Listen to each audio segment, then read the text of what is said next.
कोकणात शिमगोत्सवाला सुरुवात झाली आहे। या उत्सवादरम्यान सादर होणाऱ्या लोककला म्हणजे कोकणचं वैभव। शिमगोत्सव सुरू होत असतानाच गावागावातील या लोककलावंतांना एकत्र आणतं। त्यांच्या पाठीवर कौतुकाची थाप मारण्याचं काम गुहागर इथल्या व्याडेश्वर मंडळाच्या विश्वस्तांनी केलंय। कोकणातल्या शिमगोत्सवात वैशिष्ट्यपूर्ण ठरतात ते इथले नमन, खेळे आणि जाखडी। कोकणच्या ग्रामीण भागातील हे कलावंत पिढ्यानपिढ्यांकडून आलेली ही सांस्कृतिक ठेव तितक्याच आपुलकीने जपतात।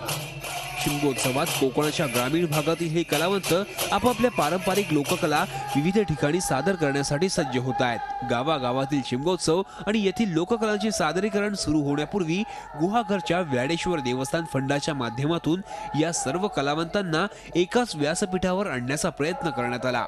एकमेकांच्या गावातील लोककलेतील वेगळेपणा, वैशिष्ट्यपूर्ण परंपरा याची माहिती एकमेकांना व्हावी आणि सांस्कृतिक आदान प्रदान व्हावी हाच या महोत्सवाचा मुख्य उद्देश होता।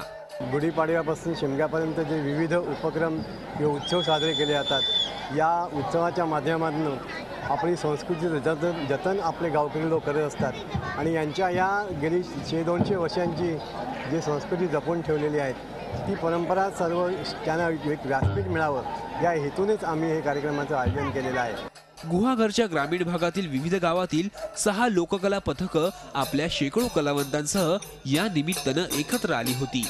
आपल्या पारंपरिक वेशभूषा, त्यातील प्रत्येक व्यक्तीचा ठरलेला मानाचा कपडा आणि त्यांच्या शेकडो वर्षांच्या परंपरांचे साक्षीदार असलेले लाकडाचे मुखवटे या साऱ्यासह हे कलावंत इथं दाखल झाले।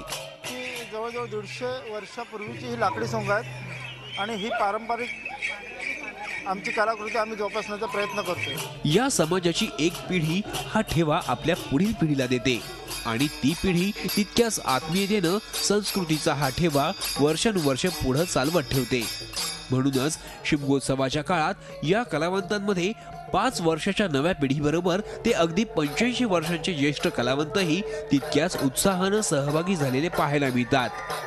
सोंग पण काढली, लाकडी सोंग काढली, आमची सोंग काढली, असे काय कला मी तिथला माणूस। त्रिवेशात नटून थटून येणारे पुरुष कलावंत, त्यांच्या वैशिष्ट्यपूर्ण ठेक्यातील तो नाच या साऱ्यांनी या लोककलेत रंगत भरत जाते आणि मग कार्यक्रमाच्या उत्तरार्धात चेहऱ्यावर विविध मुखवटे लावत आलेली सोंग विविध पौराणिक कथा सादर करतात। रात्री उशिरा सुरू झालेला हा कार्यक्रम अगदी पहाटेपर्यंत सुरू राहतो। ग्रामीण भाग असो व शहरी भाग, या लोककलांचा आस्वाद घेण्यासाठी तितक्याच मोठ्या संख्येनं कोकणातील ग्रामस्थही हजेरी लावतात। Pranav Polekar, Zee media, Guhagar, Ratnagiri. Zee 24 तास रहा एक पाऊल पुढे।